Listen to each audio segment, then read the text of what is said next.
قال الله تبارك وتعالى: نحن قسمنا بينهم معيشتهم في الحياة الدنيا ورفعنا بعضهم فوق بعض درجات ليتخذ بعضهم بعضا سخريا ورحمة ربك خير مما يجمعون۔ سورہ الزخرف کی ایک آیت مبارکہ، اس کا ایک حصہ آپ کے سامنے تلاوت کیا ہے۔ اس دنیا کے سسٹم کو چلانے کے لیے اللہ رب العالمین نے انسانوں کو ایک دوسرے کا محتاج بنایا ہے۔ ہر انسان دوسرے انسان کی طاقت اور اس کی صلاحیتوں کا محتاج ہوتا ہے۔ اسی بنا پر یہ دنیا چل رہی ہے۔ جب مکے کے مشرکین نے یہ اعتراض کیا، سورہ زخرف جس کی جو آیت آپ نے سنی کا پس منظر یہ ہے، ان کا اعتراض یہ بھی تھا، اللہ نے نبوت اور رسالت کے لیے اگر چننا ہی تھا تو مکے کے بڑے بڑے سرداران اور بڑے امیر مالدار لوگ موجود تھے، طائف کے اندر بڑے بڑے شاہی خاندان موجود، اللہ نے نبوت کے لیے ان میں سے کسی کو نہیں چنا۔ لولا نزل هذا القرآن على رجل من القريتين عظيم، جب انہوں نے یہ اعتراض کیا، اللہ تعالیٰ نے ان کے اعتراض کا یہ جواب دیا کہ میں نے نبوت کے لیے جس عظیم انسان کو چنا ہے، جس ہستی کو میں نے اب چنا ہے، اس کا فیصلہ اللہ نے خود کیا ہے، اور نبوت اور رسالت تمہارے دنیاوی جاہ اور منصب کے مقابلے میں ایک علیحدہ چیز، یہ اللہ کی رحمت ہے، یہ اللہ کی نعمت ہے، اللہ جس کو چاہے چن لے۔ فرمایا اہم یقسمون رحمت ربک، کیا ان کو اختیار ہے کہ یہ رب کی رحمتوں کو بیٹھ کر دنیا میں خود ہی تقسیم کرتے رہیں؟ ان کو اختیار نہیں، اللہ جس کو چاہے اپنی رحمتوں کے لیے چن لے۔ دوسرے مقام پہ فرمایا یختص برحمتہ من یشاء، اللہ جس کو چاہتا ہے اپنی رحمتوں کے لیے خاص کر دیتا ہے۔ نبوت کا سلسلہ مکمل ہوا، اب قیامت تک کوئی پیغمبر نہیں آئے گا، اب بھی اللہ کی رحمت یہ ہے، اللہ جس کو چاہے ایمان کے لیے اس کا دل کھول دے، جس کو چاہے اللہ گمراہ کر دے۔ ایمان کے لیے اللہ جس کو چنتا ہے اس پر اللہ کی رحمتیں نازل ہوتی ہیں، اللہ رب العالمین اسے نیکیاں کرنے کی توفیق دیتا ہے، اللہ رب العالمین اسے گناہوں سے بچنے کی توفیق عطا کرتا ہے، اس کے دل میں گناہوں سے نفرت آ جاتی ہے، جنت کی محبت اور تڑپ اللہ اس کے اندر پیدا کر دیتا ہے، آخرت کی فکر اور اس دنیا سے بے رغبتی اللہ اس کے دل میں ڈال دیتا ہے۔ یہ اللہ کی رحمت ہے۔ اللہ نے فرمایا یہ رحمت بھی میں جس کو چاہوں چن لوں، یختص برحمتہ من یشاء، جبکہ نبوت تو اللہ کی رحمت کا بہت بڑا حصہ ہے۔ جن جن عظیم انسانوں کو اللہ نے نبوت اور رسالت کے لیے چنا، کیا میں نے ان مشرکین کو اختیار دیا ہے کہ بیٹھ کے اللہ کی رحمت خود تقسیم کریں؟ نہیں۔ فرمایا جہاں تک یہ دنیا کی بات کر رہے ہیں، نحن قسمنا بینہم معیشتہم فی الحیات الدنیا، یہ معیشت اور کام اور دندھے، ان کے کاروباری معاملات، کسی کے پاس ایک آسان پیشہ ہے، بیٹھ کر کما رہا ہے اپنی عقل کی بنا پر، کوئی زیادہ محنت اور مزدوری کر رہا ہے، رات دن اس کا پسینے بہانے میں گزر رہا ہے، پھر جا کے اس کو کچھ مزدوری ملتی ہے۔ کسی کے پاس آسان روزی ہے، روزی کمانے کا ذریعہ آسان ہے، کسی کے پاس مشکل ہے۔ اللہ نے یہ سسٹم دنیا کا رکھا ہے، لِيَتَّخِذَ بَعْضُهُمْ بَعْضًا سُخْرِيًّا، تاکہ وہ ایک دوسرے سے کام لیتے رہیں۔ سارے ہی لوگ اگر سیٹھ بن جاتے، مالدار بن جاتے، ان کی مزدوریاں کون کرتا؟ ان کے دکان کے ملازم یہ خود نہیں بنتے ہیں، کم درجے والے غریب غربا جو آ کے ملازم بنتے ہیں، تمہارے گھروں کے خادم بنتے ہیں، وہ بھی سیٹھ بن جاتے ہیں۔ تمہارے گھروں کے کام کون کرتا؟ گھر بنانے کے لیے تمہیں مستری اور مزدوروں کی ضرورت پڑتی، وہ بھی سیٹھ بن جاتے ہیں۔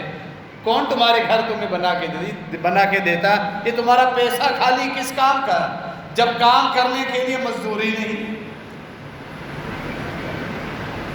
جہاں سے تم یہ چیزیں خریدتے ہو، سیمنٹ، بجری وغیرہ، اینٹیں، ساری چیزیں، لوہا سریا اپنے گھر بنانے کے لیے، وہاں پھر ایسے لوگ بھی ہیں، ریڑھی بان بھی ہیں، جو کرائے پر ایک جگہ سے دوسری جگہ تمہارا سامان شفٹ کرتے ہیں۔ تمہارا کام بھی ہو گیا اور اس کو مزدوری بھی مل گئی، اس کا کام بھی ہو گیا۔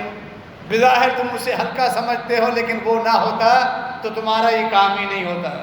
سامان نیچے پہنچ گیا، اب اوپر کون پہنچائے؟ وہ مزدور بیٹھے ہوں گے۔ گویا کہ بے شمار معاملات، ہماری جتنی ضروریات ہیں، نہ صرف گھر بنانا، یہ ہمارا کپڑا، کاٹن فیکٹری سے کپڑے کا بننا، یا وہاں کام کرنے والے مزدور، وہاں کے بعد کپڑے کی خرید و فروخت، تھوک کی صورت میں، پھر ہول سیل کی صورت میں، ریٹیل کی صورت میں، حتیٰ کہ بندہ خریدتا ہے، پھر وہ کسی ٹیلر، ماسٹر اور درزی کا محتاج ہوتا ہے، پیسے دے کے اپنے کپڑے سلواتا ہے اپنی ناپ کے حساب سے، پھر جا کے اپنا یہ تن ڈھانپتا ہے، چھپاتا ہے۔ یہ سارا سسٹم ہے۔ اگر یہ نہ ہوتا تو ہم اپنا جسم بھی نہ چھپا سکتے۔ کسی بھی کاریگر اور مزدور کو ہلکا مت جانے کہ ہم اس کے کس قدر محتاج۔ اسی بنا پر کسی نے ایک بڑی پیاری مثال دی، یہ جو سوئیپر اور کچرا صاف کرنے والے ہیں، تم اپنی زبانوں سے انہیں بھنگی تو بول دیتے ہو، لیکن ان کی اہمیت تمہارے ماحول اور تمہارے روڈ اور رستوں اور گھروں کی صفائی کے لیے کس قدر ہے۔ بعض مرتبہ بلدیہ کی طرف سے جب تنخواہوں میں لیٹ ہوتی ہے، یہ لوگ ہڑتالیں کرتے ہیں، سارے روڈ گٹر سے بھر جاتے ہیں، چلنا دشوار ہو جاتا ہے، دوبر ہو جاتا ہے، ہماری نالیوں سے یہ گٹر باہر نکل کے چل رہا ہوتا ہے، پیدل چلنا بھی مشکل ہو جاتا ہے۔ یہ لوگ اپنا کام کاج کرنا چھوڑ دیں تو یہ کچرا وغیرہ جو جمع ہوتا ہے، یہ غلاظتیں جمع ہوتی ہے، یہ سب رک جائے، ہم گھروں میں رہنا چھوڑ دیں، ہمارے گھر بدبودار بن جائے۔ ان کو بھی ہلکا مت سمجھیں۔ اس آیت مبارکہ میں مختلف کام دھندا کرنے والے جو مزدور ہیں، ہر ایک کا پیشہ ہے جو اللہ نے دنیا کے سسٹم چلانے کے لیے رکھ دیا۔ کہ اللہ نے اس دنیا کو پیدا کیا ہے۔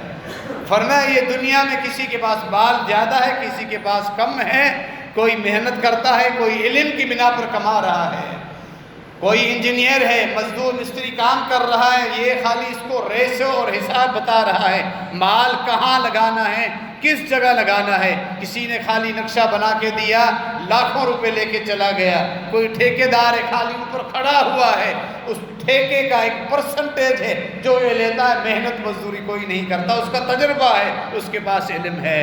کوئی کاریگر ہے تو اس کی مزدوری، کاریگر مستری کی 2000، 2500، 3000، اس سے بھی آگے جا رہی ہے۔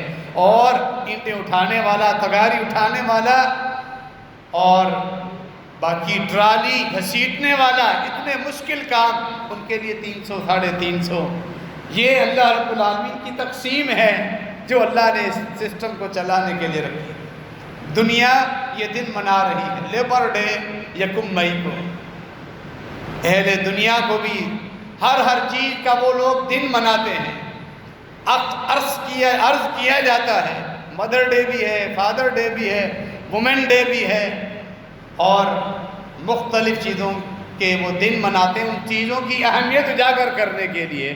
دین اسلام میں ان تمام بنیادی انسانی حقوق، والدین کے حقوق، رشتہ داروں کے حقوق، ٹیچرز کے حقوق، جو اساتذہ علماء ہیں، سب کے حقوق ہر وقت ادا کرنے کا حکم دیا ہے۔ سال میں کوئی ایک دن مختص نہیں کیا۔ اسلامی تعلیمات بھی تو دیکھیں، پوری دنیا اگر آج یہ دن منا رہی ہے تو اسلامی پس منظر میں مزدوری کی اہمیت اور محنت، ان کی امانت داری کا ان کو صلہ، ان کے اوپر حقوق جو کام کاج کرتے ہیں، اور اس کی اہمیت اللہ تعالیٰ کے ہاں، ہم اس کا بھی آج اس خطبے میں جائزہ لیتے ہیں۔ اسلام کیا کہتا ہے؟ صحابہ کرام اللہ کے نبی علیہ السلام کے ساتھ ایک سفر میں تھے۔ سفر کے دوران یہ جو پیلو کا درخت اکثر ریگستان میں ہوتا ہے، ویرانوں میں، جنگلات میں ہوتا ہے، اس کی جڑ ہم نکالتے ہیں مسواک کرنے کے لیے۔ پیلو کا جو درخت ہے، اس کی جڑیں لکڑی کی صورت میں، شاخ کی صورت میں جو ہم زمین سے نکالتے ہیں، اس کا ہم مسواک کرتے ہیں۔ لیکن اس کے اوپر جو شاخیں ہیں، جب یہ درخت پرانا بڑا بوڑھا ہو جاتا ہے تو اس کے اندر بھی ایک بیج لگتا ہے، پھر وہ پکتا ہے، پک کے کالا ہو جاتا ہے، اس کے اندر ایک مٹھاس آ جاتی ہے، وہ کھانے کی طرح پھل اور فروٹ کی طرح بن جاتا ہے۔ جنگلوں میں بھی اللہ ان کے اندر میٹھا رس بھر دیتا ہے۔ سفر میں تھے صحابہ کرام کو دیکھا کچھ پرانے درخت آئے تو پھر وہ پیلو کا جو پھل لگتا ہے اوپر، وہ پھل توڑنے کے لیے اوپر چڑھنے لگے۔ اللہ کے نبی علیہ السلام وہاں ساتھ، جب دیکھا میرے ساتھی اس پھل میں دلچسپی لے رہے، بھوک لگی ہے اور یہ قدرتی ہے کہ جنگلی درخت ہے، اللہ نے یہاں بھی روزی رزق رکھا ہے، فرمایا علیکم بالاسود، اگر یہ پھل توڑنا ہے میں تمہیں مشورہ دوں، جو کالے رنگ کا پھل ہے وہ تمہیں میٹھا ملے۔ صحابہ کرام بھی عرب تھے، جانتے تھے، انہوں نے کالے کالے پھل توڑے، انتہائی کھانے میں بیٹھے۔ پھر ان کے ذہن میں سوال آیا، اللہ کے نبی علیہ السلام نے مکے کے شہر میں زندگی گزاری، مدینے کے شہر میں زندگی گزاری، نبوت ملی، رسالت ملی، ذمہ داریاں اللہ کی طرف سے امانت، اتنا بھاری بوجھ اٹھا رہے ہیں، وزن آپ کو کیسے پتہ چلا؟ یہ تو جنگلوں کے جو چرواہے ہیں ان کا تجربہ ہے۔ فرمایا اللہ کے نبی علیہ السلام آپ کو کیسے پتہ چلا کہ آپ نے بھی بکریاں چرائی ہیں؟ کیا یہ کام آپ نے کیا؟ فرمایا جی ہاں، جب حلیمہ سعدیہ کے پاس رہتا تھا وہاں بڑا ہوا اور پھر مکے کی طرف آیا، وہاں بھی اہل مکہ کی، کیونکہ میں والدہ کے پیٹ میں تھا، میرے والد فوت ہو گئے، 5 سال کا بچہ تھا، والدہ فوت ہو گئی، دادا نے سنبھالا، پھر چچا ابو طالب نے سنبھالا، محنت خود کرتا تھا، دوسروں پہ اتنا وزن تو نہیں ڈالنا تھا، تو میں اہل مکہ کی بکریاں چند قیرات پر جو درہم کا ایک حصہ ہے وہ مجھے ملتا تھا، میں اہل مکہ کی بکریاں میں نے چرائی ہیں۔ اللہ نے مجھ سے بھی یہ کام لیا ہے۔ تو بکریاں چرانے والا جو چرواہا ہوتا ہے وہ جب جنگلوں میں جاتا ہے انہیں ان چیزوں کا تجربہ ہو جاتا ہے، مجھے وہی تجربہ ہے۔ پھر فرمایا حل من نبی الا ورعاہا، یہ اللہ کی سنت رہی ہے، مجھ تک نبوت کا سلسلہ مکمل ہوا، جتنے بھی انبیاء گزرے ہر ایک پیغمبر سے اللہ نے یہ کام لیا ہے، بکریاں چرانے کا۔ اس کی اہل علم نے حکمتیں بھی بیان کی ہیں۔ بکری ایک ایسا جانور ہے جس کو سنبھالنے کے لیے بڑے تجربے کی ضرورت ہوتی ہے، زیادہ اگر سختی کریں گے، مار کٹائی شروع کر دیں گے، اس کے عادات ٹوٹ جائیں گے، بالکل چھوڑ دیں گے تو بالکل وہ آزاد ہو کے بفر جاتی ہے، سرکش بن جاتی ہے، اس کو بڑی میانہ روی کے ساتھ سنبھالنا ہوتا ہے۔ انبیاء سے اللہ نے رعایا کی ذمہ داری کا بہت بڑا کام لینا ہوتا ہے، اس بنا پر اللہ نے تمام انبیاء سے یہ کام لیا کہ ان کا تجربہ ہو جائے کہ رعایا کو کس طرح سنبھالا جاتا ہے۔ فرمایا ہر پیغمبر نے بکریاں چرائی، تو مزدوری کرنا، محنت کرنا یہ انبیاء کی سنت رہی ہے، اس میں کوئی عیب نہیں، اس میں کوئی شرمساری والا معاملہ نہیں۔ انسان اپنے ضروریات، اپنی پیٹ کی ضروریات، اپنی بیوی، والدین، اپنے بچوں کی ضروریات پوری کرنے کے لیے جس پیشے کے ساتھ اس کو آسانی ہے، بلا جھجک، بغیر شرمائے محنت کرتا رہے، اللہ کے بھی حقوق پورے کرے، اللہ کے ہاں اس کا بڑا ہی مقام ہے۔ سیدنا موسیٰ علیہ السلام کو جب نبوت ملی، لاٹھی ہاتھ میں تھی، طور پہاڑ پہ جب اللہ کے نور کی تجلی دیکھی، آگ سمجھ کے انگارہ لینے کے لیے وہاں پہنچے۔ سورہ طٰہٰ، سورہ قصص، سورۃ النمل، سورہ ہود، اللہ نے موسیٰ علیہ السلام کا یہ قصہ قرآن میں کئی مقامات پر ذکر فرمایا۔ اللہ رب العالمین نے گفتگو شروع کی، پوچھا یہ ہاتھ میں لاٹھی ہے کیا کرتے ہو؟ وَأَحُسُّ بِهَا عَلَىٰ غَنَمِي، یہ جو چھڑی لیے پھرتا ہوں میں بھیڑ بکریوں کو اس سے ہانکتا ہوں۔ قرآن میں بھی سنت کا ذکر ہے، وَأَحُسُّ بِهَا عَلَىٰ غَنَمِي، بھیڑ بکریوں کو جو میں سنبھالتا ہوں، چراتا ہوں، میرا ریوڑ ہے، میں اس سے ان کو سنبھالتا ہوں۔ اللہ رب العالمین کو پھر یہ جواب، اللہ نے فرمایا یہی لاٹھی اپنی پھینکو۔ جب لاٹھی پھینکی اللہ کے حکم سے وہ سانپ بن گئی، اژدہا بن چکا تھا، پیٹ پھیر کر بھاگنے لگی۔ اللہ نے فرمایا لا تخف، ڈرنے کی ضرورت نہیں ہے موسیٰ، واپس تو آؤ۔ واللہ مدبرا ولم یعقب، شروع میں انسانی بشری تقاضے غالب آئے، اس طرح ڈرے کہ پیچھے مڑ کے بھی نہیں دیکھا، یہ میری لاٹھی سانپ بن گئی، سیدھے پیٹ پھیر کے بھاگے جا رہے۔ اللہ نے پھر بلایا، اس کو تم سے پکڑ دو، پکڑا، دوبارہ وہ لاٹھی۔ بہرحال سیدنا موسیٰ علیہ السلام کی سنت کا ذکر قرآن ہے، تمام انبیاء کی یہ سنت رہی، مزدوری، محنت۔ اسلام میں بھی ہماری ضرورتیں جو ہیں، انسان ہر ایک جو اللہ نے اس کو صلاحیتیں دی ہیں، علم کی صلاحیتیں ہیں، کسی کام کی کاریگری کی صلاحیتیں ہیں، طاقت ہے، مزدوری ہے، مستری ہے، جو کام وہ کر سکتا ہے اپنی ضرورت پوری کرنے کے لیے وہ ادا کرتا رہے۔ کعب بن عجرہ کہتے ہیں، طبرانی کی جو کتاب ہے الکبیر، اوسط بھی ہے، صغیر بھی ہے، طبرانی کبیر میں صحیح سند کے ساتھ روایت ہے۔ صحابی رسول کعب بن عجرہ کہتے ہیں، ہم اللہ کے نبی علیہ السلام کے ساتھ آپ کی مجلس میں بیٹھے ہوئے تھے، ایک آدمی ہٹھا کٹا، بڑا صحت مند نوجوان، خوبصورت اور طاقتور نوجوان، وہ دکھنے میں ہی لگتا ہے، وہ وہاں سے گزر گیا۔ جب اس کی جوانی، اس کی صحت، اس کی خوبصورتی صحابہ کرام نے دیکھی، اصل میں یہ نبی علیہ السلام ایک سریے کی ترتیب دے رہے تھے، کسی مہم پر سریے کو روانہ فرما رہے تھے جہاد کے لیے۔ وہ تو آیا گزر گیا تھا مسلمانوں میں سے، بعض مرتبہ جہاد فرض عین ہوتے تھے، بعض مرتبہ نبی علیہ السلام ایک دستے کو روانہ فرما دیتے تھے، سب کے لیے حکم جاری نہیں کرتے تھے، جہاد کی ضرورت کے حساب سے حکم آتا تھا۔ بعض صحابہ نے کہا، اللہ کے رسول صلی اللہ علیہ وسلم، آپ نے اس نوجوان کو دیکھا؟ فرمایا جی ہاں، میں نے بھی اس کو دیکھا ہے، کس قدر یہ طاقتور صحت مند نوجوان ہے، کاش یہ بھی ہمارے سریے میں ہوتا، اللہ کے راستے میں جہاد کرتا۔ اس کے ہاتھ میں مزدوری کا سامان تھا، آلات تھے، سامان، کہیں کام کرنے جا رہا تھا وہ مزدور یا کاریگر، جس کاریگر کے پاس اس کے آلات ہوتے ہیں، اس کا سامان ہوتا ہے کام کرنے کا، وہ ساتھ لے کے کہیں کام کرنے کے لیے جا رہا ہے۔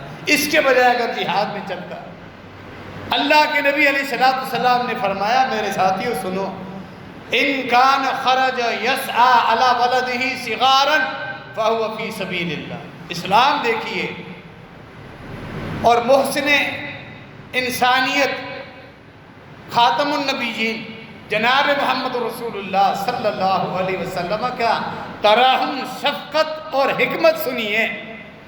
فرمایا کہ یہ بندہ جو تم نے دیکھا اپنا سامان اٹھا کے کام کرنے کے لیے، مزدوری کرنے کے لیے جا رہا ہے، اگر اس کے چھوٹے چھوٹے بچے ہیں، یہ کام کاج کرنے کے بعد جو اس کو اجرت ملے گی، جو مزدوری ملے گی، یہ اپنے بچوں کی جا کے ضرورتیں پوری کرے گا، ان کے لیے کھانے کا اہتمام کرے گا، فَهُوَ فِي سَبِيلِ اللَّهِ، اللہ اسی کام میں اس کو جہاد کا ثواب دے دے گا۔ یہ بھی جہاد کر رہا ہے، جو حلال کمائی محنت کر کے اپنے بچوں کی ضرورتیں پوری کر رہا ہے، یہ بھی جہاد کر رہا ہے، اللہ اس کو جہاد کے برابر ثواب دے گا۔ ان کان خرج یسعى علی ابویہ شیخین کبیرین فہو فی سبیل اللہ۔ اسی طرح اگر اس کے بوڑھے والدین ہیں، ان بوڑھے والدین کی ضرورت پوری کرنے کے لیے اگر یہ نکلا ہے، جب بھی یہ اللہ کے راستے میں، اللہ اس کو ایک ایک محنت، ایک ایک پسینے کے بدلے نیکیاں دے گا، اجر دے گا، جہاد کے برابر ثواب دے گا۔ وَإِن خرج یسعى یعق نفسہ فہو فی سبیل اللہ۔ اگر یہ کسی کا غلام ہے، اور پھر بعد مرتبہ غلام، آقا کی ترتیب ہوتی ہے اتنے پیسے جمع کرا دو تو میں تمہیں آزاد کر دوں گا، خود کو آزاد کروانے کے لیے اگر یہ محنت کر رہا ہے تو جب بھی یہ اللہ کے راستے، خود کو آزاد کرانے کی کئی صورتیں، صرف غلاموں پر نہیں۔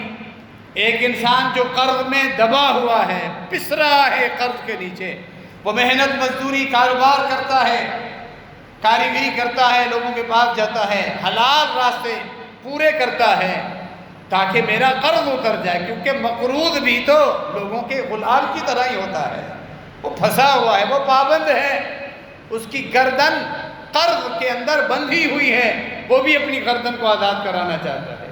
مقروض ہونا ایک ایسا معاملہ ہے کہ زکوٰۃ کے مصارف جن کے معاملات حساس ہیں، فرضی زکوٰۃ 8 مقامات ذکر کر دیے ہیں سورہ توبہ میں، وہی ادا کرنے ہیں۔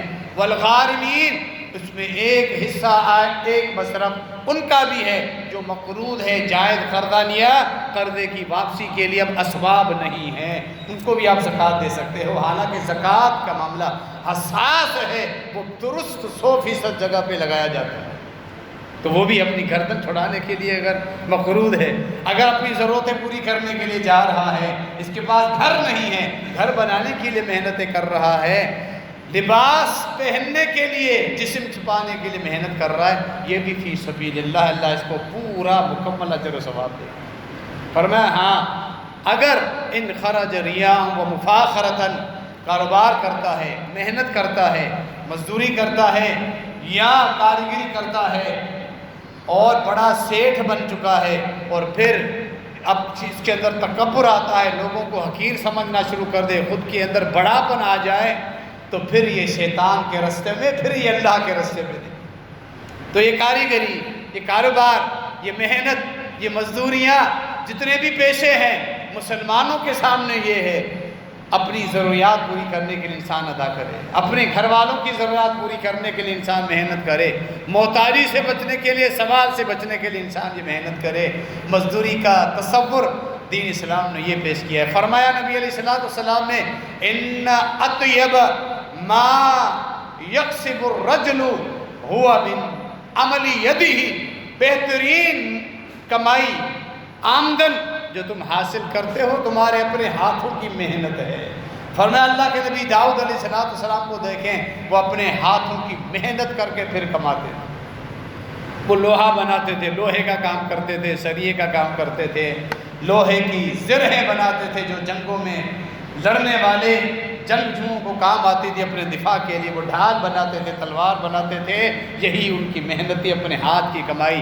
اللہ نے بھی ان کے لیے آسانی فرما دی تھی، اور داؤد علیہ السلام بھی اپنے ہاتھ کی کمائی کر کے اپنی اور اپنی بیویوں کی اور اپنی اولاد کی ضرورتیں پوری کرتے تھے۔ یہ انبیاء کی سنت رہی ہے۔ اسلام نے کس قدر یہ پیارا کنسیپٹ دیا ہے، ان تمام مزدوریاں کرتے وقت اپنے رب کے حقوق بھی پورے کرنے ہیں اور اپنے گھر والوں کے حقوق بھی پورے کرنے ہیں۔ مہاجرین جب ہجرت کر کے مدینہ منورہ پہنچے، یثرب پہنچے، بعد میں مدینہ منورہ مدینۃ النبی صلی اللہ علیہ وآلہ وسلم کا لقب ملا۔ صحابہ کرام جو انصار تھے، وہ ان کے باغات تھے، وہ باغوں کو وقت دیتے تھے، ان پر محنت کرتے تھے، ان کی زمینوں پر کھیتی باڑی، باغات، کھجور کا پھل، وہی ان کی کمائی تھی، وہی ان کی محنت تھی، انصار صحابہ کرام۔ جبکہ مہاجرین نے بازار کا رخ کیا، کاروبار کیا، عبد الرحمن بن عوف رضی اللہ تعالیٰ عنہ مدینہ پہنچتے ہیں۔ اللہ کے نبی علیہ السلام نے اخوت کا جو رشتہ مہاجرین انصار میں قائم کیا۔ سعد بن ربیع نے کہا میں اپنا پورا آدھا مال آپ کو دیتا ہوں، 2 بیویاں ہیں، ایک بیوی کو طلاق دیتا ہوں، عزت گزار لے، آپ اس سے نکاح کر لیں۔ فرمایا اللہ آپ کو برکت دے، آپ کی محبت ہے، لیکن مجھے آپ کی ذاتی چیزوں میں سے کچھ نہیں چاہیے۔ استغنا جو شروع میں اسلام کی تعلیم ہے، استغنا، بے پرواہ، لوگوں سے مستغنی ہو جانا، اللہ کے ساتھ تعلق جوڑ دینا۔ بازار جاتے ہیں، محنت شروع کر دیتے ہیں، کچھ کمائی شروع کر دیتے ہیں، پھر اگلے دن جو پنیر اور باقی چیزیں اس دور کے حساب سے وہ کماتے ہیں، گھی پنیر جمع کر کے پھر آگے جا کے بیچتے ہیں۔ تبادلہ ہوتا تھا اس دور میں، چیزوں کا تبادلہ کرتے کرتے اپنی ضرورتیں پوری ہو گئی، سادہ سا جھوپڑا گھر بھی بنا لیتے ہیں اور انصار میں سے شادی بھی کر لیتے ہیں، اور حق مہر میں ایک وزن کا سونا بھی دیتے ہیں اپنی بیوی کو۔ شادی ہونے کے بعد دوسرے دن نبی علیہ السلام سے ملاقات ہوتی ہے، ان کے کپڑے کو دیکھتے ہیں، لباس کو دیکھتے سمجھ جاتے ہیں کہ دولہے کو جب تازہ شادی ہونے کے بعد جو جسم کے اثرات ہوتے ہیں، نبی علیہ السلام نے دیکھا، یہ کیا ہے عبد الرحمن؟ فرمایا تزوجت، جو اللہ کے نبی علیہ السلام میں نے نکاح کر لی، یہ کاروباری برکتیں دی۔ فرمایا حق مہر کیا دیا؟ ایک وزن بتایا خاص سونے کا جو کھجور کی گھٹنی کے برابر بنتا ہے، اتنا سونا بھی اپنی بیوی کو حق مہر میں دیا ہے۔ فرمایا ہاں پھر ولیمہ تو ضرور کرو، ولیمہ کرنا سنت موقدہ ایک تاکیدی عمل ہے۔ اولم ولو بشات، چاہے ایک بکری کا ہی ولیمہ کیوں نہ۔ گزشتہ دنوں ایک بڑے ہی پیارے جماعتی ساتھی ہے، ان کی ایک دعوت میں شرکت ہوئی، بڑی خوشی ہوئی۔ انہوں نے اپنی اس دعوت میں بغیر کسی تکلف کے صرف چاول کا اہتمام کیا۔ کچھ لوگوں کو تعجب ہو رہا تھا، ہمارے ہاں تکلفات ایسے آ چکے ہیں جب تک 7-8 کھانے نہ ہوں ہمیں وہ دعوت ہی نہیں لگتی۔ اب لوگوں کو مطمئن کرنے کے لیے کوئی رواج بن چکا ہے، جس نے ولیمہ کرنا ہے وہ قرضہ بھی اٹھائے گا، اپنی زندگی کی جمع پونجی بھی لگائے گا، بعد میں بھلے مقروض ہو جائے۔ اب اسٹارٹر کے 5-6 آئٹم الگ ہوتے ہیں، اس کے بعد کھانا شروع ہوتا ہے، میٹھے کی کئی قسمیں الگ ہوتی ہیں، کیک آئس کریم الگ ہوتے ہیں، لوگ کھا کھا کے تھک جاتے ہیں، ضائع کر کے چلے جاتے ہیں، لیکن لوگ قرضہ اٹھا کے جا رہے ہیں۔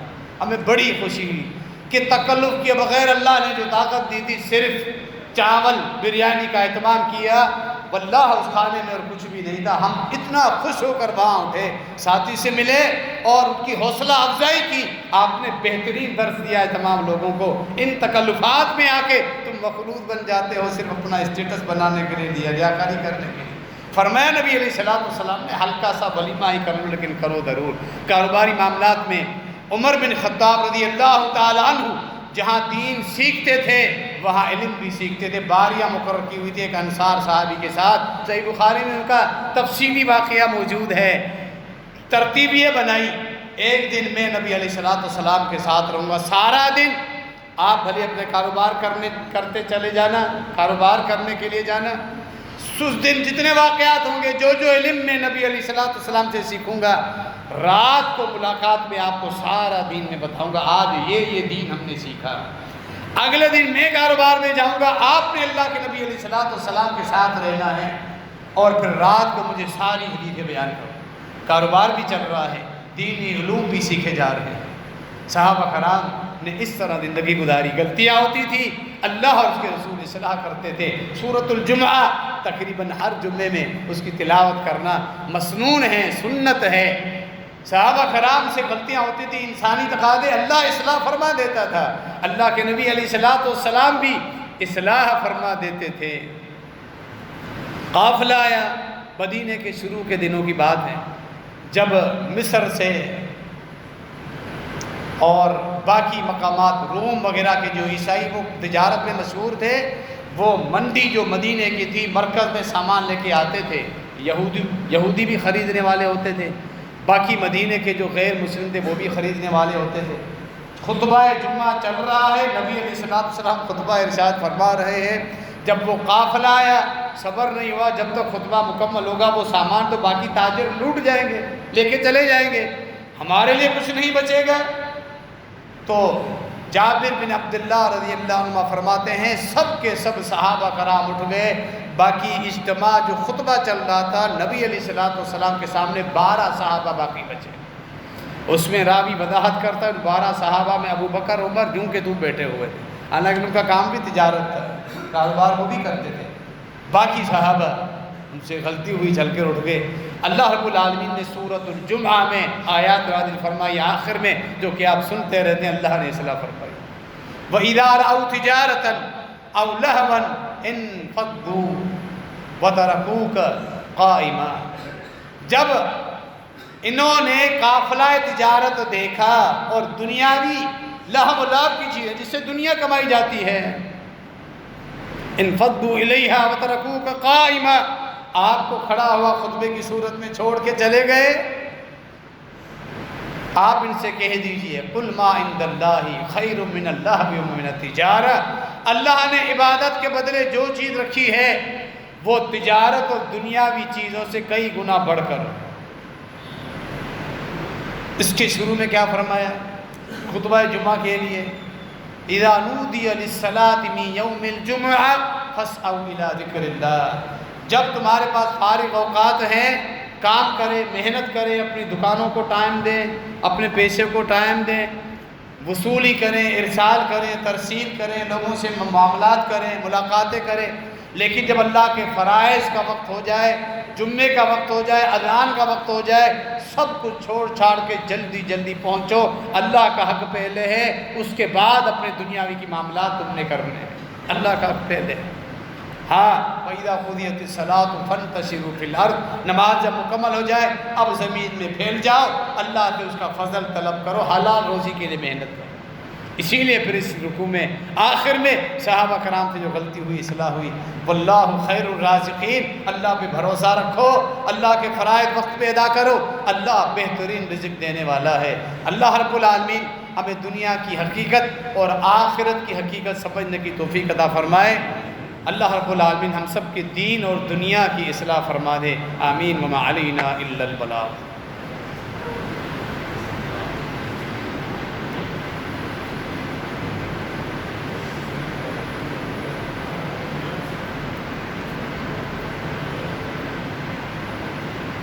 ان الحمد للہ نحمده ونستعینه ونستغفره ونعوذ باللہ من شرور انفسنا ومن سیئات اعمالنا، من يهده الله فلا مضل له ومن يضلل فلا هادي له، واشهد ان لا اله الا الله وحده لا شريك له، واشهد ان محمدا عبده ورسوله۔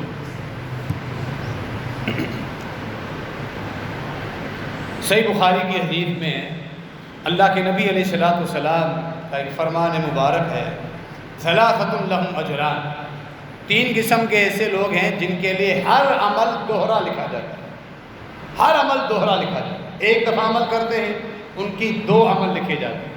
ایک تو وہ آدمی جو اخلاص کے ساتھ عمل کرے، اللہ اس کو بڑھا دیتا ہے، لیکن یہ خوش نصیب جن کے عمل ہی دو لکھے جاتے ہیں۔ وہ روزانہ 5 نمازیں پڑھتے ہیں 50 کے برابر، ان کی روزانہ 10 نمازیں لکھی جاتی ہیں 100 کے برابر، ایسے خوش نصیب۔ رمضان کے وہ 30 روزے رکھتے ہیں، ان کے 60 روزے لکھے جاتے ہیں۔ اسی طرح ہر عمل، وہ ایک حج کرتے ہیں، ایک حج میں 2 حج لکھے جاتے ہیں، ایک عمرہ کرتے ہیں، ان کے 2 عمرے لکھے جاتے ہیں۔ 3 قسم کے خوش نصیب لوگ۔ اہل کتاب کا ایک آدمی اپنے پیغمبر پہ ایمان لایا، عیسائی تھا، سیدنا عیسیٰ بن مریم پہ ایمان لایا۔ جب اللہ کے نبی علیہ السلام کی نبوت کی دعوت ملی تو نبی علیہ السلام پر بھی ایمان لے کر آیا۔ یہودی تھا، موسیٰ علیہ السلام پر ایمان تھا، نبی علیہ السلام کی تعلیمات پہنچی، قرآن دیکھا، پڑھا، مطمئن ہوا، ایمان لے کر آیا۔ ایسے لوگوں کے لیے ہمیشہ دوہرا اجر۔ دوسرا وہ خوش نصیب آدمی، اس کی لونڈی تھی، کنیز تھی، اس کو دین کی تعلیم دی، تربیت دی، ادب سکھلایا، لونڈی کو آزاد کر کے پھر اس سے نکاح کر لیا، اس پر احسان کیا، اس کو تعلیم دین دی، تو اس کے لیے دوہرا اجر۔ قربان جائیے کتنی تفصیل بیان کی جائے۔ نبوت کی زبان سے جو حکمت کے خزانے نکل رہے ہیں، علماء نے جمع کیے ہیں، یہاں خطبوں میں ان کو سمیٹنا ممکن ہی نہیں۔ ایک لطیف سا اشارہ بیان کر دیتا ہوں۔ اپنی گھر والی پھر اس سے نکاح کیا، لونڈی تھی، اس کو تعلیم و تربیت تھی۔ اشارہ یہ ہے کہ جس طرح اگر آپ نے اللہ نے آپ کو علم دیا ہے، اللہ رب العالمین نے آپ کو دینداری دی ہے، تو آپ کے گھر والوں کا سب سے پہلے ان پہ محنت کیجیے، انہیں بھی دیندار بنائیں۔ باقی لوگوں پر بھی محنت کریں، آپ کے گھر والوں پر بھی محنت کریں، انہیں دیندار بنائیں۔ فرمایا اپنی لونڈی کو آزاد کر کے نکاح کر لیا، ساری زندگی ہر نیکیاں اس کی 2 لکھی جائے۔ 2 قسم کے آدمی۔ فرمایا تیسرا وہ غلام، جب غلامی کا دور ہوتا تھا، اب وہ تصور نہیں، غلام ہے، ادا حق اللہ و حق موالیہ، وہ اپنے آقا کے حقوق پورے کرتا ہے، امانت داری کے ساتھ اس کے سارے کام مکمل صحیح کرتا ہے، ڈنڈی نہیں مارتا، خیانت نہیں کرتا، اللہ کے حقوق وقت پہ نمازیں بھی پڑھتا ہے، روزے بھی رکھتا ہے، اپنے جسم، اپنے کانوں، آنکھوں، زبان کی بھی حفاظت کرتا ہے، حالانکہ ہے غلام، اس کی بھی ہر عمل کو 2 مرتبہ لکھا جاتا ہے۔ یہ 3 قسم کے آدمی ہیں۔ ہم یہاں سوچیں کہ ہم تو تینوں میں شامل نہیں ہو سکتے، نہ غلام ہیں، نہ ہی کسی لونڈی کو آزاد کر کے یہ فضیلت حاصل کر سکتے ہیں، نہ ہی اہل کتاب۔ تو رکیے یہاں، ہمارے لیے امید کی کرن بلکہ خوشخبری کا نور چمک رہا ہے۔ یہ جو غلام ہوتے تھے مستقل پوری زندگی 24 گھنٹے، لیکن جو مزدوری کرتا ہے، محنت کرتا ہے، کاریگری کرتا ہے، وہ ایک دن کے لیے اپنے سیٹھ کا غلام بن جاتا ہے۔ جب 350 400 میں اس کو دہاڑی ملتی ہے، اس نے ایک دن اپنے آپ کو بھیج دیا، سیٹھ جو چاہے اس سے کام لے، اینٹیں اٹھانے کا کام لے، تگاری اٹھانے کا کام لے، ریڑی کھینچنے کا اس سے کام لے، وہ سیٹھ کی مرضی ہے، لیکن اس نے اپنے آپ کو سیٹھ کے حوالے کر دیا۔ جو دکانوں پہ ملازم ہیں وہ مزدوری لیتے ہیں، دہاڑی بھی لیتے ہیں، اور پھر ماہوار تنخواہ بھی لیتے ہیں، جیسے ملازم کے ساتھ ترتیب ہو، وہ بھی اب اس اجرت کے بدلے اپنے آپ کو بیچ چکے ہیں۔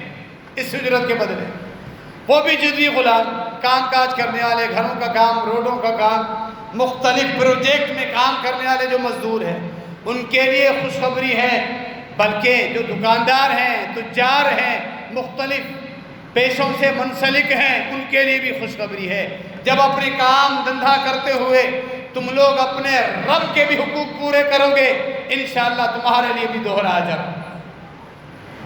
کاش یہ مزدور جس طرح اپنے سیٹھ کی امانت داری کے ساتھ شام گئے تک کام کرتا ہے، درمیان میں ظہر کی نماز کا بھی وقت ہوتا ہے، عصر کی نماز کا بھی وقت ہوتا ہے، 100 میں سے ایک یا شاید 1000 میں سے کوئی ایک ایسا مزدور ہوگا ہمارے معاشرے میں جہاں بھی کسی بلڈنگ کا، گھر کا، پروجیکٹ کا کام چل رہا ہو، اینٹیں اٹھانے کا کام چل رہا ہو، بجری آ گئی وہاں سے اتار کے وہ بوریاں بھر کے آگے اوپر سیڑھیوں پہ بڑی محنت سے کام کر کے سامان پہنچا رہے ہیں۔ اتنی محنت اپنے پیٹ کے لیے، اپنے بچوں کے لیے، صحیح ہے، اس کے اندر برکت جب آئے گی جب اپنے رب کے حقوق بھی پورے کیے جائیں، ظہر کا وقت ہو جائے، کام چھوڑ کے ظہر کا فرض ادا کرنے کے لیے پہنچ جائیں، عصر کا فرض ادا کرنے کے لیے پہنچ جائیں، انشاءاللہ اس جزوی غلام کے لیے بھی دوہرا اجر ہوگا۔ وہ ظہر ایک نہیں بلکہ 2 نمازیں لکھی جائیں گی، عصر ایک نہیں 2 مرتبہ عصر لکھی جائے گی۔ آپ کو شاید میں نے عرض کی، اپنے اس ماحول میں دیکھیں، اکثر ایسے مزدور طبقہ کام کاج کرنے والے مین پوڑی، گھٹکا اور زہریلی چیزیں اور نشہ ور چیزیں ان کی عادت بن چکی ہے، نمازوں کا تو تصور ہی نہیں۔ جب کہا جائے میلے کچیلے پلید کپڑوں کے ساتھ وہ کام مزدوری کرتے رہیں گے، اللہ کے حقوق نماز ادا کرنے کے لیے ان کے پاس وقت نہیں ہے، وہ بھی دوہرا اجر حاصل کر سکتے۔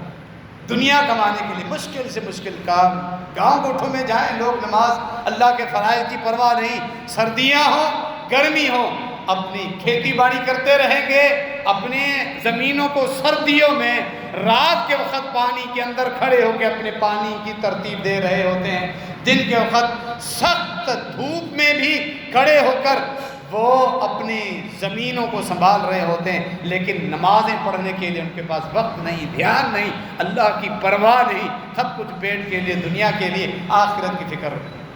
کاروباری حضرات بھی، دکاندار حضرات بھی اپنی اس کاروبار چلتے ہوئے گہما گہمی میں، گاہک کھڑے ہوئے ہیں، آرڈر آ رہے ہیں، ان کی تکمیل کرنی ہے، وقت پہ چیز دینی ہے بھلے، لیکن اللہ کا فرض سب سے پہلے ہے، اس کی ادائیگی بھی ساتھ چلتی رہے۔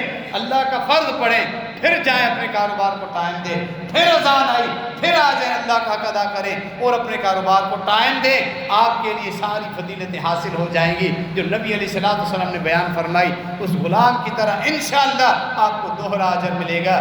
اللہ کے پسندیدہ تجار بن جائیے، کاروباری حضرات پیشہ ور بن جائیے۔ سورہ نور کے اندر اللہ نے ان خوش نصیب تجار کا ذکر فرمایا، رجال لا تلہیہم تجارت ولا بیع عن ذکر اللہ واقام الصلاۃ وایتاء الزکاۃ یخافون یوما تتقلب فیہ القلوب والابصار۔ اللہ کے نیک بندے وہ تجار، سیٹھ، کام کرنے والے، مختلف پیشہ کرنے والے مزدور بھی ہوں، جب اللہ کے فرض کا وقت ہو جائے، زکوٰۃ کی ادائیگی ہو، نمازوں کی ادائیگی ہو، نہ ان کو تجارت روکتی ہے نہ کاروبار ان کو روکتا ہے، فوراً ادا کرنے کے لیے پہنچ جاتے ہیں۔ وہ آخرت کی سختیوں سے ڈرتے ہیں، جس طرح دنیا کی محتاجی ضروریات پورا کرتے ہیں، اپنی پوری کرنا ضروری ہے، محتاجوں سے بچنا ضروری ہے، آخرت کے عذابوں سے بچنے کے لیے، اپنی گردنوں کو چھڑانے کے لیے اللہ رب العالمین کے فرائض اور حقوق بھی ادا کرنا لازم ہے۔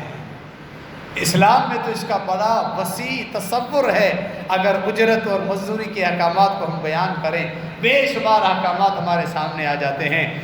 پھر 3 قسم کے ایسے لوگ بھی ہیں، صحیح بخاری کی ایک اور حدیث، اللہ فرماتا ہے حدیث قدسی، بڑی ڈرانے والی حدیث ہے، اللہ تعالیٰ فرماتا ہے ثلاثۃ، اللہ ہمیں ان بدبختوں میں شامل نہ فرمائے قیامت کے دن، ثلاثۃ انا خصمہم یوم القیامہ، اللہ اکبر، کچھ ایسے مجرم ہوں گے قیامت کے دن آئیں گے، ان کے جسم سے ان کا جرم چھلک رہا ہوگا، ظاہر ہوگا، کچھ ایسے مجرم ہوں گے باقی لوگ اس کے خلاف اللہ کی بارگاہ میں، اللہ کی عدالت میں مقدمہ درج کروائیں گے، کچھ ایسے مجرم ہوں گے فرشتے نامہ اعمال لے کر آئیں گے، دنیا میں یہ برائیاں لے کر آیا، لیکن فرمایا تین قسم کے مجرم سے اللہ رب العالمین خود اپنی عدالت میں ان کے خلاف مقدمہ درج کرے گا، اللہ رب العالمین خود ان کے خلاف اپنی ہی عدالت میں اللہ خود مقدمہ درج کرے گا، ان کی ہلاکت اور ان کی بربادی کے بارے میں آپ کیا تصور کر سکتے ہیں؟ ثلاثۃ انا خصمہم یوم القیامہ، اللہ فرماتا ہے میں خود ان کے خلاف مقدمہ درج کروں۔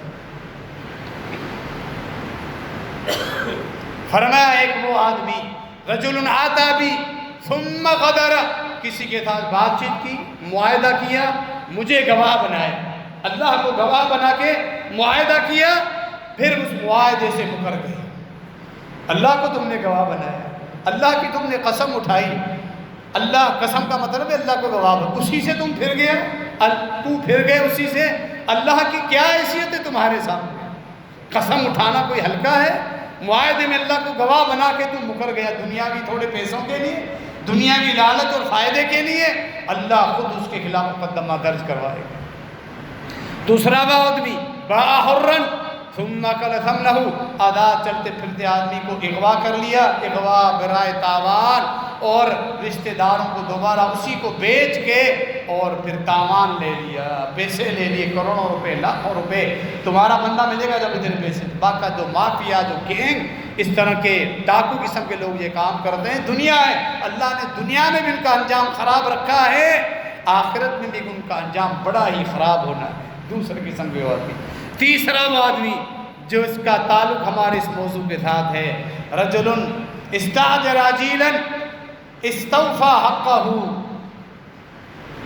ثم اکل ثمنه، اور کما قال علیہ الصلوۃ والسلام، مزدور کے ساتھ مزدوری طے کی، کام پورا لے لیا، پورا کام لے لیا، شام کے وقت تھکا ہوا مزدور آیا، سیٹھ مجھے اجرت دیجیے، نہیں تم نے یہ کام خراب کر دیا، یہاں تم نے غلطی کی ہے، تم آج دیر سے آئے ہو، جلدی اٹھ گئے ہو، چائے پیتے وقت تم نے اتنا ٹائم لگا دیا، وغیرہ وغیرہ، جیسے بہانے بنا بنا کے اس کی مزدوری کھا گیا، میں مزدوری تمہیں نہیں دوں گا، تم نے میرا کام کیا ہی نہیں، جہاں جو مزدوری مقرر ہوئی تھی آدھی کاٹ دی یا جزئی طور پہ کاٹ دی، قیامت کے دن سے بدبخت جو سیٹھ اور بڑے لوگ آئیں گے، ٹھیکیدار آئیں گے، اللہ خود ان کے خلاف مقدمہ درج کر دے گا۔ اللہ نے بڑا تحفظ دیا ہے مزدوروں کو بھی، کام کرنے والوں کو، یہ کچھ جزوی احکامات بیان ہو سکے ہیں، وگرنہ لیبر ڈے دنیا منا رہی ہے، اسلام کا تصور بڑا ہی معتدل اعتدال کے ساتھ بڑے ہی حقوق بیان کیے گئے ہیں۔ اللہ رب العالمین ہم سب کو تمام معاملات قرآن و حدیث کے مطابق سمجھنے اور عمل کرنے کی توفیق عطا فرمائے۔ درس قرآن و حدیث آج بعد نماز عشاء دار مطالعہ عبداللہ بن عباس رضی اللہ عنہ اسی گھاٹ میں میرا درس ہونا ہے یہاں، اسی طرح